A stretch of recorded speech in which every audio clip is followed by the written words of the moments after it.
Kemudian waktu surveinya dilakukan tanggal 17 sampai 20 November 2024. Kemudian pengumpulan data dilakukan secara wawancara tatap muka secara langsung dengan responden menggunakan kuesioner terukur. Oke, tujuannya apa ya? Jelas ya, kita ingin memotret ya bagaimana sebetulnya dinamika politik di Tanjung Jabung Timur ya terkait dengan pemilihan bupati dan wakil bupati. Survei ini kurang lebih dilakukan 10 hari menjelang pilkada serentak ya. Karena 27 November kita sudah pencoblosan dan kita ingin ada peta elektoral, peta politiknya seperti apa ya. Nah, kira-kira kami nanti tidak banyak, sekitar 20 slide saja ya. Nah, dari 600 itu kita bagi proporsinya menjadi ada laki-laki dan perempuan berimbang, proporsional 300-300 ya secara gender. Kemudian usia ya, ini saya pikir mirip lah ya komposisi ini dengan di berbagai wilayah terutama di Jambi ya. Komposisinya kira-kira seperti inilah ya komposisi penduduk kita ya. Ini agak kecil gitu ya, kemudian tengahnya tinggi, kemudian menurun ya. Saya pikir ini mirip dengan sebuah bukit gitu ya atau piramid gitu ya. Ini sama komposisi penduduk kita itu kan sekarang dinominasi oleh kelompok usia produktif. Jadi hampir sama di seluruh Indonesia. Begitu juga dengan responden dari survei ini. Oke, agama saya pikir semuanya sudah mafhum ya. Bagaimana agama di Jambi pasti dinominasi oleh Muslim ya, Islam dan yang lain-lain. Ini udah mafhum. Nah, tingkat pendidikan juga agak mirip-mirip lah saya pikir dengan ada yang di Jambi ya. Tamat SMA itu mendominasi ya. Kemudian diikuti SD, SMP dan ada perguruan tinggi. Ini saya pikir sangat umum apa yang terjadi di berbagai daerah di Indonesia termasuk juga Jambi ya. Tamat SMA jauh lebih banyak. Pekerjaan ini terkait dengan responden ya. Responden kita karena gini, kita akan melakukan wawancara itu dengan siapa yang kita temukan ya. Sehingga ya siapa yang tersedia hari itu gitu ya. Ya pasti banyaknya IRT kan ya, ibu rumah tangga, kemudian yang sedang berusaha, wirausaha, kemudian mungkin petani, peternak dan lain sebagainya, termasuk juga pelajar. Ya ini komposisi responden kita ya, yang tersedia di lapangan seperti itu. Oke. Kemudian sebaran suku saya pikir juga ini cukup representatif kalau kita bandingkan, kita komparasikan dengan data sekunder misalnya dari BPS, bagaimana didominasi Jawa, Bugis dan Melayu di Tanjab Tim. Oke.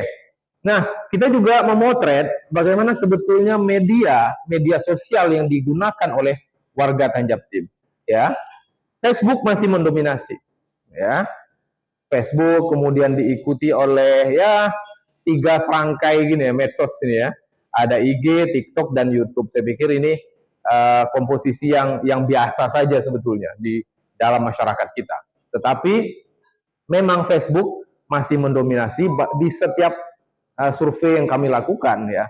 Terakhir ya sebagai informasi, terakhir sebelum ini kami juga merilis hasil survei di Kota Palembang ya untuk pemilihan wali kota Palembang, dan agak mirip-mirip dengan ini. Facebook selalu mendominasi, ada di posisi teratas ya. Kemudian media yang paling banyak diakses ya, ternyata orang Tanjab Tim masih banyak yang nonton TV ya. Banyak sih, nggak tahu nih Indosiar atau Jambi TV ini punya, ada direktur yang di sini nih kan. Sampai Tanjab Tim kan Jambi TV ya. Oke. Mungkin Indosiar ada sinetron yang mak-mak itu ya. Kemudian baru internet sudah mulai melek ya. Tapi bagaimanapun TV masih mendominasi. Oke.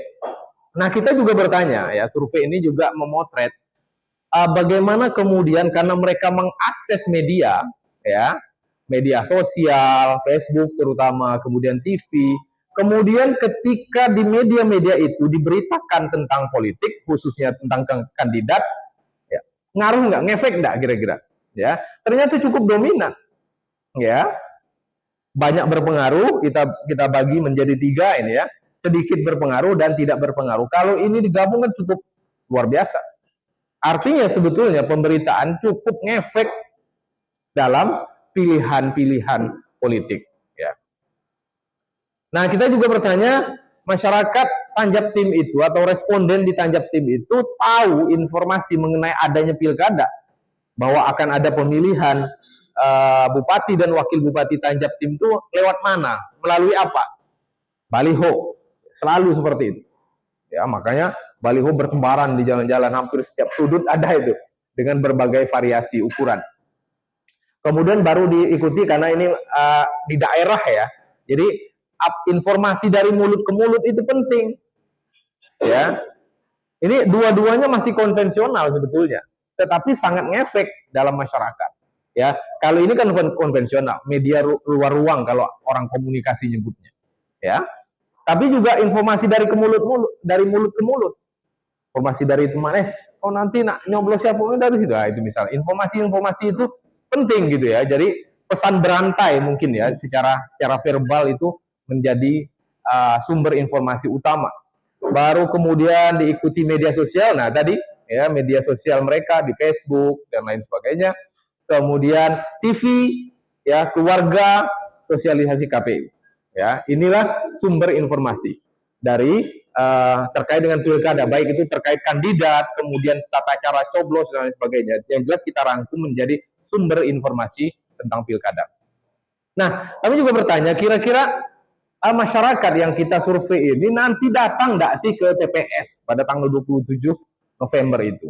Ya alhamdulillah, semoga ini terrealisasi, ya cukup tinggi, 86,60-nya menyatakan saya akan datang.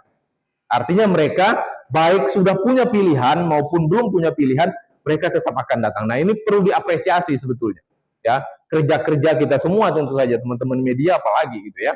Nah ini semoga nanti berkurang lah ya, 13,40 ini hari ini udah tanggal 21 ya, berarti tinggal seminggu lagi ya, semoga ini makin menurun, di sini makin naik ya, sehingga demokrasi kita ya minimal dari sisi proseduralnya sudah makin baik ya, ditunjukkan dengan partisipasi ya, kira-kira gitu Pak Burlian ya. Pak Burlian ini kan dia pengantar ilmu politik, nah dia tahu bagaimana partisipasi itu. Nah, kami juga ingin memotret kira-kira kalau tadi kan ada sumber informasi, ya. Nah, biasanya informasi itu disampaikan oleh partai. Nah, partai mana sih yang paling banyak dianggap oleh publik Tanjab Tim itu yang banyak melakukan sosialisasi? PAN. Wajar. 15 kursi. Ya kan? Walaupun turun ya dulu 2019 17, sekarang 15 ya. Tapi tetaplah masih belas-belas ya. Wajar nih PAN mendominasi, kemudian Golkar, PDI, Gerindra gitu ya, kemudian Demokrat, ya PKB dan lain sebagainya. Saya pikir ini ada hubungan yang linier ya, antara perolehan suara kursi dengan sosialisasi, atau sosialisasi dengan perolehan kursi di DPRD Kabupaten Tanjab Tim. Oke. Nah ini kita juga bertanya nih, ini sebetulnya sesuatu yang wajib karena ya ini terjadi gitu kan, politik uang, tapi agak mengerikan ya. Dan ini semuanya begitu gitu. Dari survei kami termasuk di Palembang, ini tinggi terus. Ya, jadi saya kadang-kadang pikir itu udah kasih duitnya cemano nak nyalek nih, nak nyalon nih kan. Ya cuma mungkin Pak Firdaus lah yang punya duit di sini kan, yang bisa ini. Kalau tidak dipilih gitu, nah, ya kan mungkin pengusaha media, nah itu boleh lah mungkin kan, duitnya banyak kan, masih diterima dengan hal wajar. Dan ini hampir sama di daerah-daerah lain. Ya, di Jambi itu yang paling tinggi diantaranya itu Batanghari. Ya, yang paling tinggi money politiknya. Nah ini, tapi ada perlawanan dikit lah gitu ya, jangan yang tidak menolak ya. Kira-kira itu pandangan secara umum di Tanjab Tim mengenai politik uang atau siraman, apa lagi istilahnya Bang? Serangan fajar. Apa tuh? Oh ya boleh, kayak istilah gitulah ya. Ini agak apa ya, agak mengerikan lah. Dan ini dibuktikan tanggal 14 Februari yang lalu pemilu sangat brutal ya, sangat brutal. Dan semoga pilkada ini nggak sebrutal itu gitu ya. Nah, sampai di sini ya kita mungkin esensinya, yang poin pentingnya di sini. Kita petanya ini kan yang paling inti di sini. Bagaimana sebetulnya gambaran di tanggal 17 sampai tanggal 20 itu mengenai pilihan terhadap bupati dan wakil bupati Tanjab Tim. Ya. Nah, dari 600 responden yang kita tanyakan ya, dalam survei ini ya, mereka menyatakan bahwa 53%-nya itu akan memilih, ini urutannya pas ya, mudah-mudahan kayaknya pas nih. Ya, ini nomor 1 ya. Nomor 1, nomor 2 ya. Mohon ini cross check kalau ada keliru ya. Zumilaza namanya benar, mudah-mudahan benar. Kalau di sini namanya betul nih. Karena ini foto asli Zumilaza Zulkifli, tapi enggak tahu nih nama asli, nama lengkapnya atau tambahan saja memudahkan. Dan Muhammad Aris ya. Kemudian Dilah Hikmasari dan Muslimin Tanja ya. Inilah hasilnya. Nah, sementara swing voter, katakanlah begitu, baik yang belum punya pilihan maupun yang masih menyimpan, cukup kecil, di angka 2% saja. Artinya sebetulnya masyarakat Tanjab Tim itu sudah punya pilihan. Ya, sudah punya pilihan. Jadi sebelum tanggal 27 mereka sudah punya pilihan. Ya. Nah, bagaimana kita menguji pilihannya ini? Ya. Ya, inilah kira-kira strong voter. Kira-kira dari total tadi pilihan-pilihan mereka, ya, konsistensinya seberapa besar sih sebetulnya, atau istiqomahnya itu, ya, bahasanya Ustadz Sudirman, mana Sudirman itu kan? Oke, nah, yang sudah mantap itu 72,50%, artinya sangat tinggi konsistensinya. Yang mungkin, ya, mungkin agak goyah atau ya belum menentukan gitu ya, bisa jadi di sini 27. Oke. Nah, berikutnya ya, kita juga bertanya, ini yang menarik nih ya. Apa alasan responden kita itu memilih ini tadi? Memilih ini tadi ya. Apa alasannya? Yang memilih Zumilaza yang 53%, kemudian Dilah dan Muslimin 45% ini alasannya apa? Nah, ini kita petakan seperti ini. Ya. Nah, kalau dari data ini terlihat bahwa ada 2 unsur utama. Yang pertama terkait dengan internal kandidatnya, yang kedua terkait dengan eksternal atau faktor eksternal. Kita lihat. Ada faktor eksternal, dukungan tokoh agama atau tokoh lah secara umum. Orang yang ada di belakang kandidat ini juga cukup besar ternyata. Misalnya yang memilih Dila bisa jadi pilihannya karena orang sekitar Dila. Atau begitu juga Zumilaza. Memilihnya karena siapa yang ada di belakang Laza. Jadi ini dukungan eksternal artinya. Ya.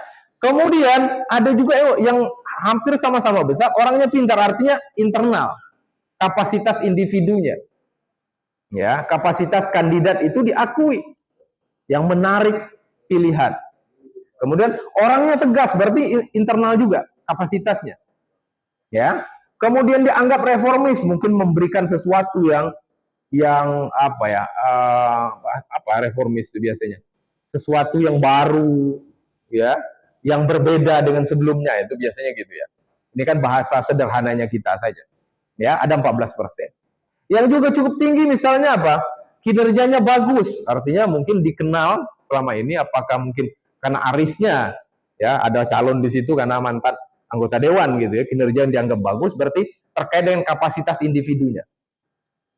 Kemudian dukungan partai, nah ini kan berarti eksternal lagi, ya, dukungan partai. Oh, dia didukung oleh partai mayoritas di Tanjab Tim, maka saya memilih dia misalnya. Ya, oh dia didukung oleh partai yang besar gitu misalnya, ya, ini makanya milih ini. Ini yang lain juga, putra daerah ternyata nggak menarik lagi, ya, nggak menarik putra daerah. Jadi yang ngaku-ngaku saya orang asli itu nggak laku lagi dijual, ya, kecil, ya. faktor orang memilih karena itu sangat kecil, artinya memang nggak ngefek ya. Orang sekarang bicara kualitas dan isi tas ya, isi tas. Oke. Yang lain isu yang diangkat, program yang ditawarkan juga cukup besar ya.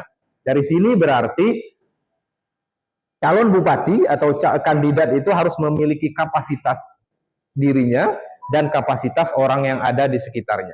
Itu saling melengkapi. Nah, ketika dua-duanya ini lengkap atau katakanlah saling mendukung, maka keterpilihannya juga menjadi sangat tinggi. Oke. Nah, ini yang terakhir. Yang terakhir Ayan ya.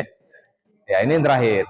Kita juga bertanya harapan warga Tanjab Tim terhadap kandidat ini nanti siapapun yang terpilih ya 27 November, karena masih tanda tanya. Sengaja kami buat apakah Zumi Laza dan Aris atau Dila Muslimin gitu, masih tanda tanya. Kira-kira apa yang diamanahkan gitu oleh warga Tanjab Tim kepada mereka? Yang paling besar adalah UMKM. Ya, ini yang 22%. Artinya mereka meminta ada peningkatan jumlah UMKM, usaha kecil, usaha mikro kecil menengah. Artinya lapangan usaha sebetulnya, kegiatan-kegiatan bisnis, kegiatan-kegiatan berusaha ekonomi. Kemudian 14 ini soal infrastruktur jalan. Ya, ini jadi perhatian. Ya, bagaimana jalan, terutama jalan, infrastruktur itu kan banyak sebetulnya, tapi spesifik itu jalan. Bagaimana jalan, jaringan jalan di Tanjab Tim, baik terutama yang itu domainnya pemerintah kabupaten, itu ditingkatkan ke depan. Ya. Oh ya, 18 ini lapangan pekerjaan ya. Ini lapangan pekerjaan, kemudian soal kemiskinan, ada banyak ya, kesehatan, kemudian pendidikan. Ini jadi prioritas bagi masyarakat ketika siapapun nanti yang terpilih menjadi bupati. Ini kira-kira gambaran PR ya, PR dari Bupati Tanjab Tim 2024-2029. Ya, semoga ini didengar oleh kedua pasang calon agar kemudian bisa direalisasikan ketika mereka sudah resmi dilantik jadi bupati dan wakil bupati. Nah, mungkin itu ya, ada 20 atau 19 slide yang bisa kami paparkan malam ini terkait dengan bagaimana peta elektoral dari pemilihan bupati Tanjab Tim ya 2024 27 November 2024 yang akan datang. Mungkin begitu ya paparan singkat dari kami. Berikutnya kami berikan waktu untuk kita saling diskusi ya terkait dengan data yang tadi kami sampaikan. Mungkin Pak Bulian, ya, gimana ya? Langsung? Ya silakan langsung ya. Ya ya. Ya. Silakan. Ya. Ya.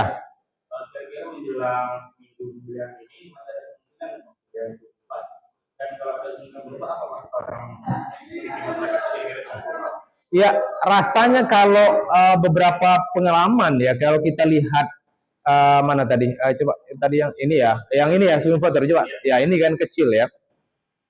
Nah, kalau kita lihat ini kan jawabannya bisa ada di sini. Strong voternya sangat tinggi.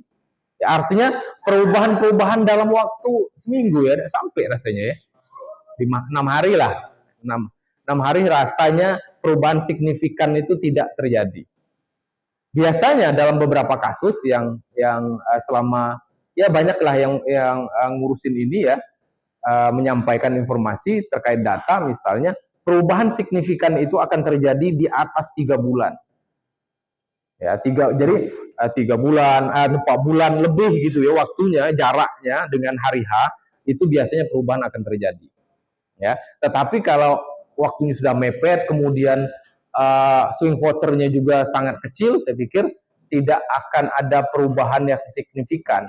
Ya, paling geser koma-koma lah gitu ya, yang mungkin terjadi ya, karena pilihan itu sudah ada gitu. Dan kedua kandidat juga saya pikir juga melakukan extra effort ya dengan timnya di lapangan ya.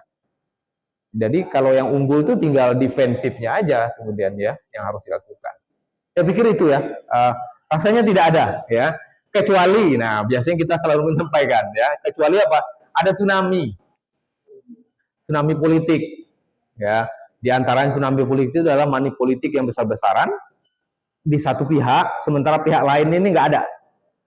Ya, itu biasanya tsunami. Atau tersangkut korupsi, perbuatan tercela, itu kan tsunami politik. Artinya di luar itu, ya, bukan extraordinary itu. Di luar itu saya pikir nggak ada perubahan yang signifikan. Apalagi posisi pihak yang unggul pasti juga akan mempertahankan itu minimal gitu kan. Ya sayanglah sudah unggul kemudian hanya berleha-leha gitu, tidak bisa juga gitu ya. Artinya dia tetap juga menjaga posisinya gitu ya, dengan berbagai macam cara.